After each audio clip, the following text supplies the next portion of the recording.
예수 다시 사셨거늘 라고 하는 주제로 같이 말씀을 나누도록 하겠습니다. 작가 오혜령의 묵상 기도집에 당신 없는 인생은 빈 그물이오니라고 하는 그 신앙집이 있는데요. 그 내용에 이런 말씀이 있습니다. 자신이 경험에 비추어서 볼 때 그 성도들의 그 삶의 뒤편에 늘 이 희망을 바라는 그러한 간절함이 있다라고 하는 것을 늘 생각하게 되었다라고 하는 거예요. 그는 기독교에 대해서 잘 알고 있었던 분이었지만 자기 자신은 지성인이기 때문에 자타가 그리고 자기 자신이 먼저 내가 지성인이지 라고 자처하면서 살았던 사람이기 때문에 예수님의 살아계심을 믿지 않았다는 겁니다. 자기의 지성, 이성, 이 상식으로는 죽은 지 사흘 된 분이 다시 살아나? 라고 하는 이 말이 믿어지지가 않는 겁니다. 신앙생활은 실패자들이나 매달리는 것이지 라고 이렇게 늘 판단하고 자기는 실패자가 아니니까 그물을 던지면 얼마든지 많은 고기를 잡을 수 있는 인생이겠거니 과신을 하면서 예수 없는 인생을 살았어요. 예수님을 믿었던 사람이지만 예수님 없는 자기의 이성과 지성을 더 신뢰하면서 사는 거죠. 그러다가 1978년 위암과 임파선 암을 동시에 선고받고 3개월이라고 하는 시한부 인생을 의사로부터 선고받은 거죠. 어린 시절부터 숱한 질병들에 시달리면서 용케도 지금까지 버텨왔지만 그것도 모자라서 중년에 이러한 임파선 암과 위암이라고 하는 선고를 받게 된 것이죠. 위기입니다. 그렇게 당당하고 지성적이고 이성적이었던 오혜령 작가가 위기를 만나는 거죠. 남들이 절망의 그 뒤편에 늘 있는 사람이나 실패한 사람들이나 예수 붙드는 것이 나 같은 사람이 예수 없어도 얼마든지 인생을 훌륭하게 살아낼 수 있어 라고 생각했던 분인데 자기가 이제 인생의 쓴맛, 인생의 가장 어려운 그러한 어둠 속에 들어가게 된 거예요. 그래서 그는 하나님 앞에 항변하기 시작합니다. 하나님, 왜 제게 이런 매를 드십니까? 당신이 살아계신다면 한번 말씀해 주십시오.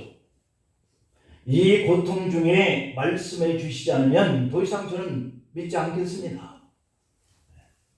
그가 믿었던 믿음이 어떤 것인지는 몰라도 자기에게 이런 위기가 다가올 때 그는 예수님께 항변하기 시작한 거예요.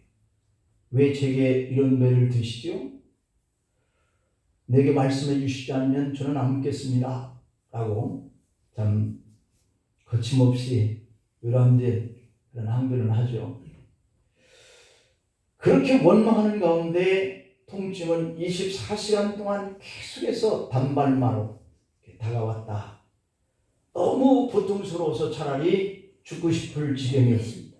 그래서 달력의 숫자로 빨간 연필로 빗금을 쳐나갔습니다. 3개월 시한부 인생을 하루하루 빗금을 쳐가기 시작했어요. 예정된 죽음의 날짜인 6월 26일 빗금이 쳐진 지 며칠이 지났습니다. 이젠 물만 먹어도 토하고 혈변을 보는 그런 고통이 계속됩니다. 어느 날 정신 몽롱해지는데 어디선가 그녀의 목덜미를 낚아채는 듯한 강렬한 손길을 느끼면서 순간 방바닥에 나동그라졌습니다. 직감적으로 그는 생각했습니다. 하나님께서 자기의 삶과 죽음 사이에 개입하시는구나 깨달았습니다. 그러자 하나님을 원망한 것에 대해서 이제는 두려움이 엄습해졌다 그럽니다. 자신의 그물이 텅 비어있는 실패의 현장 속으로 주님이 찾아오셨다고 느낀 거예요. 오해령 작가는 반사적으로 외칩니다. 당신은 도대체 누굽니까? 왜 죽음의 한 복판까지 따라오는 겁니까? 그 말을 내뱉고 나니까 그동안 주님을 몰라라 했고 나는 지성인이다 라고 생각해서 이성적으로 받아들여지지 않냐는 것은 믿을 수 없었던 그 마음 먹은 대로 살아왔는데 죄에 대한 두려움이 엄습해오기 시작한 겁니다. 지난날 죄들이 주마등처럼 지나가면서 며칠 동안을 그렇게 눈물로 회개하기 시작했다는 거예요. 어디서부터 회개해야 할지 몰라서 눈물만 쏟았다라고 합니다.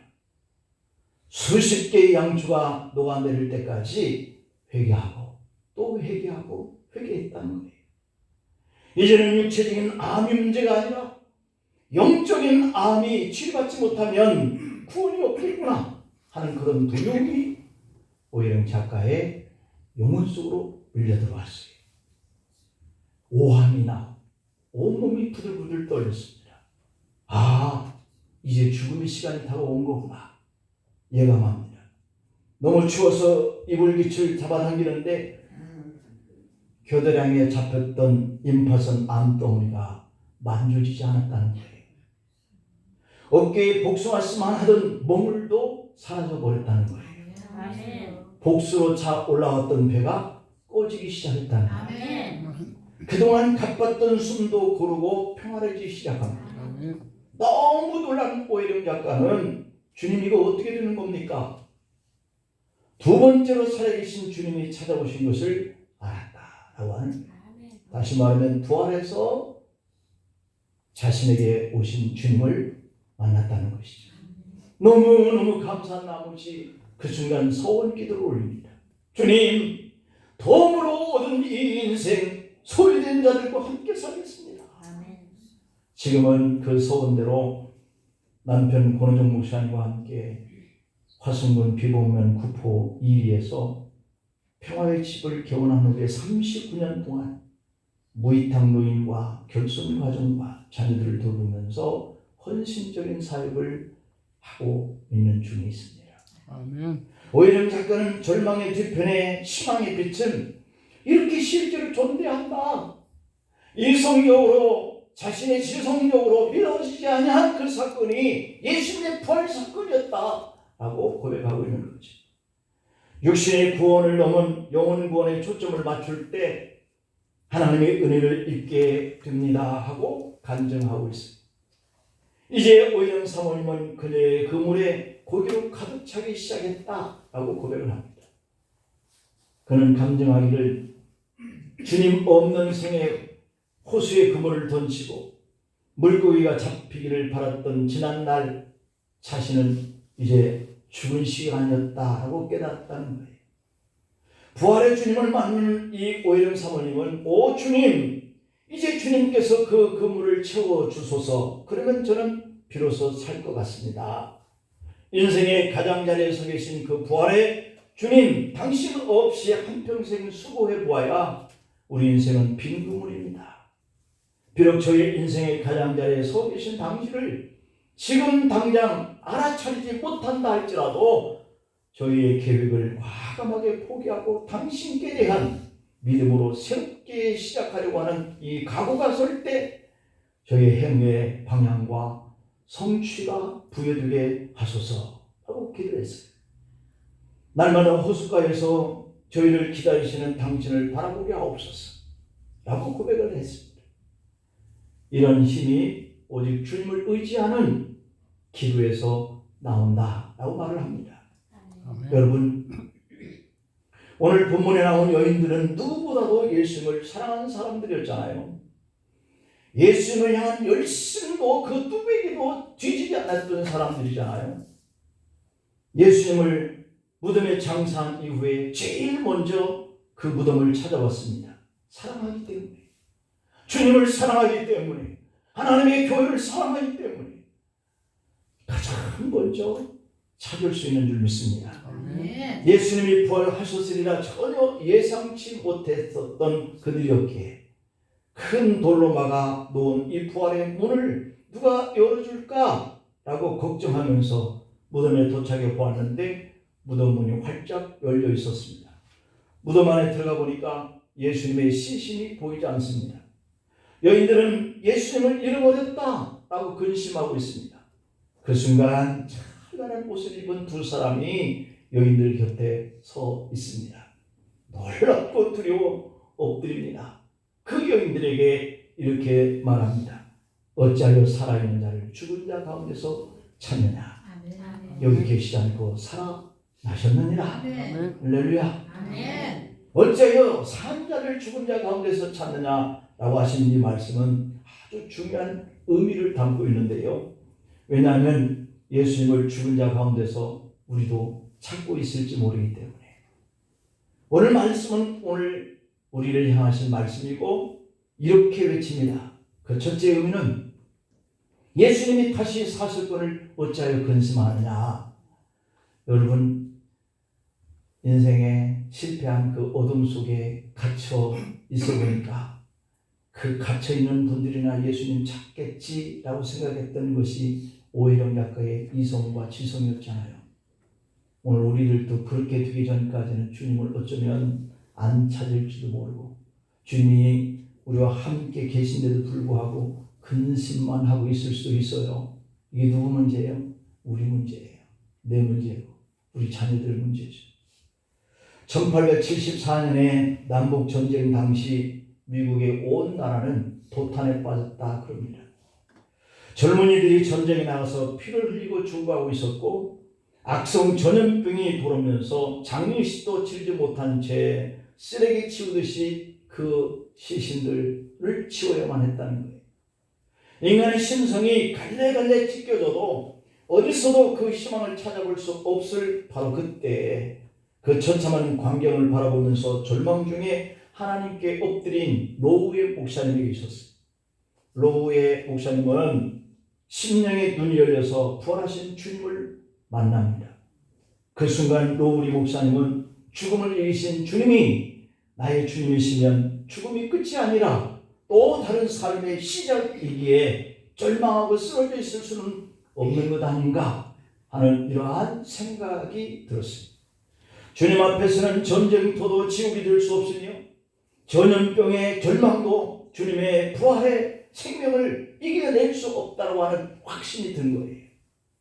이런 확신을 갖게 된 로우리 목사는 일어나서 절망감으로 쓰러져 있는 사람들을 격려하기 시작합니다. 여러분, 죽음의 끝이 아닙니다. 예수님이 부활하셨습니다. 그 부활하신 주님은 우리와 지금 함께하고 계십니다. 아멘. 그렇게 외쳤어요. 그는 그때의 벅찬 감격으로 아까 우리 특송팀이 불렀던 찬송가 160장을 만들었어요. 저는 어제 이 찬송을 부르다가 욱 하면서 이렇게 격정적으로 눈물이 이렇게 날 그런 가사로 되어 있더라고요. 여러분 가사를 잘 의미해 보시면 정말 눈물 납니다. 원수를 다 이기고 무덤에서 살아나셨네. 어둠을 이기고 나와서 성도와 함께 길 다스리시네. 사셨네. 예수 다시 사셨네. 라고 외치고 있기 때문이죠. 부활하신 우리 주님은 살면서 문제가 생긴다 해도 어둠을 이기신다 라고 근심하지 말라고 하거든요. 사망 권세를 이기신 부활하신 주님이 우리를 다스린다 라고 말씀하고 있거든요. 사셨네. 예수 다시 사셨네 라고 하고 있거든요. 그분이 우리의 절망 중에 지금 함께하고 계십니다. 오늘 본문 4절 말씀을 보면 이로 인하여 근심할 때에 근심은 우리만 하는 것이니 근심이 아니에요. 모든 세상 사람들이 다 근심할 때가 오지. 문득 찬란한 옷을 입은 두 사람이 곁에 섰는지라. 주님이 죽었다고 절망하는 자는 시신밖에 보지 못해요. 그래서 근심하고 다 끝났다고 생각합니다. 여러분 지난 한 주간은 고난주간이었습니다. 그러나 그 십자가에 돌아가신 예수님만 보아서는 우리는 절망 속에서 벗어날 수 없습니다. 3일 후에 부활하신 예수님, 그래서 지금도 살아계셔서 우리를 다스리고 계시는 분, 우리와 함께하고 계시는 분이셔야 근심 중에도 우리가 희망을 아멘. 발휘할 수 있을 줄 믿습니다. 아멘. 예수님의 사역은 십자가가 완성이 아니에요. 십자가는 내 죄를 사하여 주는 자리예요. 죄악을 대신하여서 죽으신 주님만 묵상하고 고난만 생각하고 눈물 짓는 것으로만 우리의 신앙생활이 끝나서는 안 돼요. 우리의 부활의 첫 열매가 되신 것을 보여주시면서 근심하지 말아라, 내가 너희와 함께 할게 라고 외치시면서 그 슬픔의 자리, 고통의 자리, 고난의 자리, 어둠의 자리에서 일어나라고 말씀하시는 부활하신 주님이 우리와 함께 하심을 믿어야 할 줄 믿습니다. 아멘. 여러분, 실패의 자리에 동행하시는 그 부활의 주님을 만나서 절망이 소망으로 바뀌고 어제까지 지난주까지 어둠과 절망에 휩쓸려 어떻게 할 바를 알지 못하는 그 근심이 이번 주에는 해결되기를 축복합니다. 아멘. 두 번째로는 예수 다시 사실 건을 어찌 믿지 않느냐. 어찌 믿지 않느냐. 1945년 4월 8일 주일 아침에 보원회포 목사가 감옥에서 아침 기도를 드리고 있었습니다. 험악한 두 남자가 보원회포 목사님을 사형장으로 끌고 가려고 왔습니다. 보원회포 나와, 우리 같이 가자 부른 거지. 감옥의 영국군과 함께 수감되었었는데 그가 보네포가 사형장으로 끌려가는 것을 알고 비통하게 마지막 인사를 합니다. 목사님, 이제 마지막이군요. 안녕히 가십시오. 그때 보네포는 오히려 미소를 지면서 평안한 얼굴로 이렇게 말했다고 합니다. 아닙니다. 마지막이 아니라 이제 시작입니다. 여러분, 죽음이라고 하는 것은 우리가 하나님 나라로 올라가는 관문이에요. 죽음은 그래서 시작인 줄 믿습니다. 아멘. 그래서 죽음을 우리가 두려워할 필요는 없는 거라 말씀하고 있지. 부활의 확신이 있는 한 임종의 시간은 기쁨과 즐거움의 시작이라는 거예요. 예수님은 이 땅의 역사 속에 오셔서 십자가에서 죽으셨고 3일 만에 다시 부활하셨습니다. 예수님의 부활을 믿으면서 동시에 우리도 부활할 것을 믿어야 돼요. 아멘. 구원받았기에 사망이 없고 애통하는 것이나 곡하는 것이나 아픈 것이 다시는 있지 않겠다라고 하시면서 우리에게 천국을 알려주셨습니다. 천국에서 영원히 살게 될 줄 믿습니다. 아멘. 고린도전서 15장의 16절부터 19절에서 바울은 이렇게 담대히 외치거든요. 만일 죽은 자가 다시 살아나는 일이 없었으면 그리스도도 다시 살아나시는 일이 없었을 터이요. 그리스도께서 다시 살아나시는 일이 없으면 너희의 믿음도 뭐라고요? 헛되고 너희가 여전히 죄 가운데 있었을 것이. 또한 그리스도 안에 잠자는 자도 다 망한 자들이다. 이렇게 얘기하죠. 만일 그리스도 안에서 우리가 바라는 것이 다만 이 세상의 삶뿐이면 모든 사람 가운데 우리는 더욱더 불쌍한 자. 왜요? 지금 이 귀한 시간에 밖에 나가서 가족들과 여행도 할 수도 있고 내가 그렇게 바쁘게 경영했던 사업장 다뤄놨던 거 가서 다시 할 수도 있고 하는 그 귀한 시간을 다 접고 여기에 와서 이런 생활을 한두 해만 한 게 아니잖아요. 평생 이러고 지냈는데 이것이 가짜라고 한다면 우리가 얼마나 불쌍한 자입니까? 그러나 우리 주님은 다시 부활하셨고 우리는 불쌍한 자가 아니라 행복한 자일 것이다. 우리가 우리 속은 불쌍한 자가 아니라 부활신앙의 소망 속에서 살아가고 있는 줄 믿습니다. 아멘. 오늘 본문 5절을 볼까요? 여자들이 두려워 얼굴을 땅에 대니 두 사람이 이르되 어찌하여 살아있는 자를 죽은 자 가운데서 찾느냐? 예수님이 제자들과 우리에게 원하시는 것을 말씀대로 이루어질 줄 믿습니다. 사한 자를 죽은 자 가운데서 찾으려고 하는 이 불신앙으로부터 깨어나야 예수님을 생명의 구주로 믿게 될 줄로 믿습니다. 아멘. 내 힘과 내 지식과 내 생각으로 감당하기 어려운 문제라고 살아계신 하나님까지도 어려운 것은 아닌 것을 확실하시길 바랍니다. 로마서 10장 17절은 이렇게 말씀해요. 그러므로 믿음은 들음에서 나고 들음은 그리스도의 말씀으로 말미암느니라. 아멘.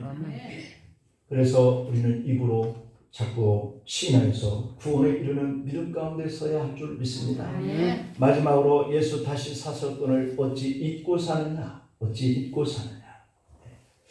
우리가 믿음의 생활을 오래 하다 보면 내가 이걸 잊을 수 있는 거거든요. 그래서 염려하고 근심하고 내 이성과 지성으로 어떻게 해서든지 당면한 이 어려움을 극복해 보려고 애를 쓰고 꾀를 내고 하지만 그것은 내가 예수님을 잊고 사는 것이에요. 메가다 장군은 76세에 무서운 병으로 혼수 상태에 빠지게 됐는데 의료진의 진단하기를 36시간 수명이 남았다 하는 말을 듣게 되었습니다. 그러나 그는 역전의 용사답게 다시 회생해서 공직을 수행할 수 있었다고 그러는데 BBC 방송 기자들이 와서 건강 회복을 축복하고 축하하면서 격려했어요. 그리고 묻습니다. 그토록 무서운 병으로 사경을 헤맬 때 어떻게 승리할 수 있었느냐라고 물었대요. 메가다는 비몽사몽간에 요한복음 11장 4절 말씀을 인용해서 이렇게 말했어요. 이 병은 죽을 병이 아니다. 그리고 요한복음 11장 25절에서 나는 부활이요 생명이니 나를 믿는 자는 죽어도 살겠고 라고 하는 이 말씀으로 힘을 얻어서 승리할 수 있었다라고 말했다고 그럽니다. 이런 믿음이 우리에게 필요한 줄 믿습니다. 오늘 본문 6절에 보면 여기에 계시지 않고 살아나셨느니라 갈릴리에 계실 때에 너에게 어떻게 말씀하셨는가를 기억하라. 기억하라. 잊지 말아라. 기억하라. 잊지 말아라. 예수 다시 사셨고 너희를 부활하신 주님이 만나자고 갈릴리에서 만나자고 했지 않느냐. 잊어버리면 안 됩니다. 여인들이 근심한 이유는 부활할 것이라고 하는 주님의 말씀을 기억하지 못하고 잊어버린 거예요. 만약 여인들이 예수님의 말씀을 기억했더라면 이 빈 무덤을 봤을 때 주님이 거기서 부활한다 하고 만나자고 그래서 빨리 거기로 가자 했을 터인데 잊어버린 거예요. 어려운 상황을 만나도 말씀을 기억하면 일어설 줄로 믿습니다. 초대교회는 주일을 작은 부활절로 지켰습니다. 왜냐하면 초대교회의 성도들은 만나면서 이렇게 인사를 했어요. 주님 부활하셨습니다. 예, 정말로 주님은 부활하셨습니다. 라고 인사를 나눴다고 그러죠. 여러분, 우리도 부활의 감격을 유지하고 오랫동안 잊지 않기를 간절히 소망합니다. 어찌 너희들은 살아있는 자를 죽은 자 가운데서 찾느냐? 라고 하는 이 음성을 듣고 우리의 삶의 한복판에 오늘 또 살아계시는 그 부활하신 주님이 동행하시고 함께하고 계신 것을 믿으시길 바라요. 지금까지 우리도 여인들처럼 근심했다면 주님의 말씀을 잊어버렸다고 한다면 그 환경 속에서 절망하지 말고 오히려 사모님처럼 다시 한번 부활의 주님을 만나시길 바랍니다. 절망의 노래가 환희의 노래로 바꾸어서 이 한 주간 패배의 노래가 승리의 노래로 바뀌고 여러분의 그 두 천사가 삶의 자리 속에 함께하여 주셔서 어찌 근심하느냐, 어찌 믿지 않느냐, 왜 잊고 사느냐 하는 이 말씀을 가슴에 새기고 하는 일들마다 소망 사실을 축원합니다. 기도하시겠습니다. 하나님 아버지 감사합니다. 주님이 부활하셨거늘 왜 근심하느냐, 왜 믿지 않느냐, 어찌하여서 잊고 사느냐 하는 이 말씀을 한 주 동안도 가슴에 새기고 승리해 나가는 절박한 어둠 속에서도 믿음으로 주님을 바라보고 부활하셔서 함께하시는 주님과 승리의 삶을 살아가게 역사해 주옵소서. 예수님의 이름으로 기도하옵나이다. 아멘.